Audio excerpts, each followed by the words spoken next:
Good morning everyone. আজকে সকাল সকাল ঘুম থেকে উঠেই মেয়েকে ব্রেকফাস্ট করিয়ে দিয়েছি। এরপর বসে গেছি কালার লাগাতে। আমার বড়মশাই আমাকে কালারটা লাগিয়ে দিচ্ছে, কারণ একা একা ভালো কালার লাগানো যায় না, সেই কারণেই। তারপরে কালার লাগানো হয়ে গেছে, তারপরে রান্না বসিয়ে দিয়েছি। রান্নায় আজকে তেমন কিছু করিনি, ভাত ডাল আলু সেদ্ধ আর ব্যাস, আর ডিম সেদ্ধ।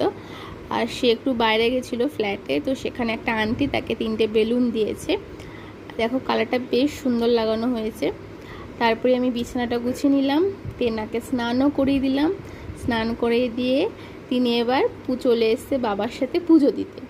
দেখো, ও সমানে, কেউ পুজো দিলেই ও সমানে সেখানে দাঁড়িয়ে থাকবে এবং ঘন্টা বাজাতে চাইবে, এবং যাই হোক বাচ্চা মানুষ যা করে। তারপরে দেখো আমি স্নান করা হয়ে গেছে, কালারটা দারুণ এসেছে। আমি অনেক দিন বাদে এত সুন্দর কালার এসেছে আমার চুলে। তারপর তেনাকে খাইয়ে দাইয়ে ঘুম পাড়িয়ে দিয়েছি।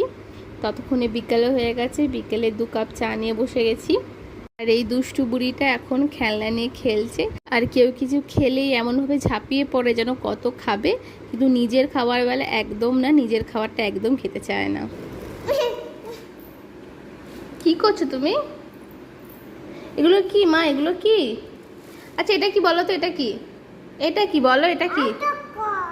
অক্টোপাস। হ্যাঁ, অক্টোপাসকেও বলো অটোকো। কি? আচ্ছা, অনেক দিন ধরে জামা কাপড়গুলো পরেছিল, টাইমই পাচ্ছিলাম না, তো তাড়াতাড়ি করে জামা কাপড়গুলো গুছিয়ে নিলাম।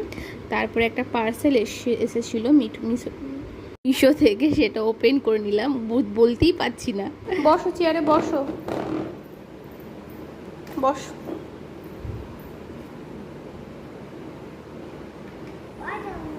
আচ্ছা বসো।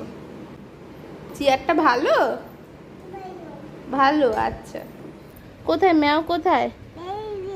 ওটা ম্যাও? ও তাই তো।